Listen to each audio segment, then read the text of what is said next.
সুন্দর ছবি আমার টাকা। ও বলো একটু গুড মর্নিং। হ্যাঁ সবাই কেমন আছো? আবার চলে এসছে কিন্তু। সবাই কেমন আছো? সকালে বুদ্ধ পূর্ণিমার পুজো সেরে এখন চলে এসেছি রান্নাঘরে, রান্না বান্না করবো। আর সামনেই কাজ হচ্ছে তো এত আওয়াজে কথাই বলতে পারছি না।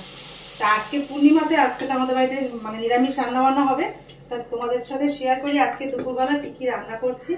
এই যে পনির, তারপরে আম, কাঁচা আমের একটু চাটনি করবো, পনিরের তরকারি, কাজু বাদাম পোস্ত দিয়ে রান্না করবো, আর হচ্ছে বাসমতি পোলাও, আর তার সাথে পটল দিয়ে একটা যে কোনো একটা রান্না করবো। ভাবিনি কি করবো, যেমন গোটা গোটা পটল এইভাবে কেটে নিতে দেবো।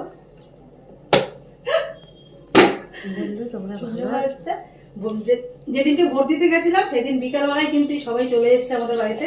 এখন আমাদের বাড়িতে অনেক লোকজন আছে, মানে একাই হচ্ছে 10 জনের কাজ করবে সারাদিন। সবাইকে একদম দৌড় করিয়ে বেড়াচ্ছে, ব্যস্ত রেখেছে। মিষ্টি বদমাস দেখেছো তো, দেখেছো দেখেছো।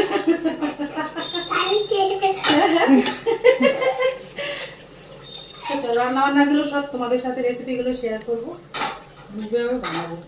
রান্না করতে যদি দেয় ঠিক মতন তাহলে তো। এই যে উঠে গেছে কোলের মধ্যে, কোল থেকে নামবে নামবে না।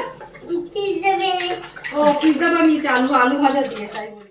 এই যে পনির, গোবিন্দভোগ চাল, পটল, আলু সব কিছু। পরে তোমাদের সাথে রান্না বান্নাগুলো সবটাই শেয়ার করবো।